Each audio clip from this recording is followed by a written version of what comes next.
Nagsasawa ka na nga sa karning baboy pero natatakam ka sa Bicol Express. Alam mo bang pwede tayong gumamit dito ng manok? Tara, samahan mo ako. Magluto tayo ng Chicken Bicol Express. Simulan na natin ating pagluluto. Nagpainit lang tayo dito ng mantika. At kapag uminit na, magsimula na tayo mag-isa. Unang inilagay ko nga dito, itong ating bawang. Isusunod ko naman itong ating sibuyas. Pulang sibuyas yung ginagamit natin dito, pero pwede kayong gumamit dito ng puti. Okay lang yan. Walang problema yan. Magdadagdag na din tayo dito ng luya.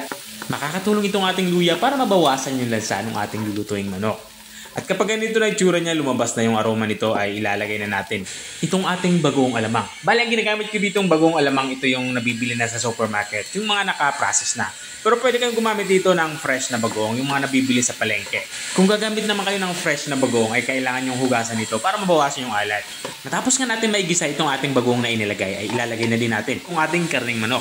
Mahigit 1 kilong karning manok nga yung aking niluluto dito. Pinahiwa ko lang ito ng pang-serving size sa aking pinagbilhan.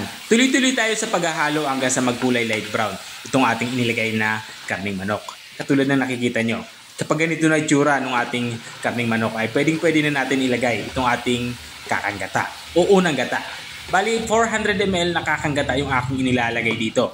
Matapos kung mailagay itong ating kakang gata, ay haluin lang natin ito. At saka natin ito tatakpan. Hindi na tayo maglalagay dito ng tubig dahil itong ating karning manok ay kusa itong magtutubig. Pakuluin lang natin ito ng mga 10 minutes at makalipas nga ng 10 minutes ay binuksan ko na nga ito. Dito nga sa parte ito ay magsisimula na ako magtimpla kung tama na sa aking panlasa ang lasa nito. At kung kulang naman ay pwede tayong mag-adjust. Kung nanonood ka pa rin hanggang dito sa parte ng aking video, ibig sabihin na interesado ka sa aking niluluto. Baka pwede mo naman i-comment kung taga-saan ka para alam ko kung hanggang saan umabot ang aking video. Balikan natin itong ating nilulutong ulam. Dito nga ay naglagay na ako ng asukal. Ito naman ay magsisilbing pambalansi sa lasa ng ating sabaw.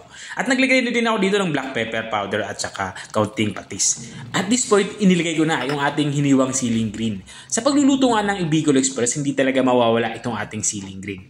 Matapos kong mailagay itong ating siling green ay tatakpan ulit natin to. Isimmer natin to ng mga 3 minuto para makuha natin yung lapot na gusto natin sa ating sabaw. Gusto ko kasi dito yung tipong nagmamantika. At ito na nga, makalipas ng 3 minuto ay nagmantika na nga ito at nakuha ko na yung gusto kong mangyari. Bago ko to i-serve ay maglalagay ulit ako ng siling green. Ito naman ay optional. Kung ayaw nyo ng sobrang anghang ay huwag nyo na ulit lagyan.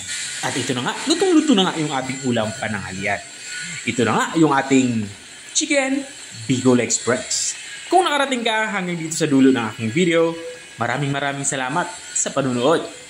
At kung nagustuhan mo naman yung bago nating recipe ibinahagi, baka pwede mo naman ito i-share. O siya, hanggang dito na lang ako dahil nagugutom at natatakam na talaga ako.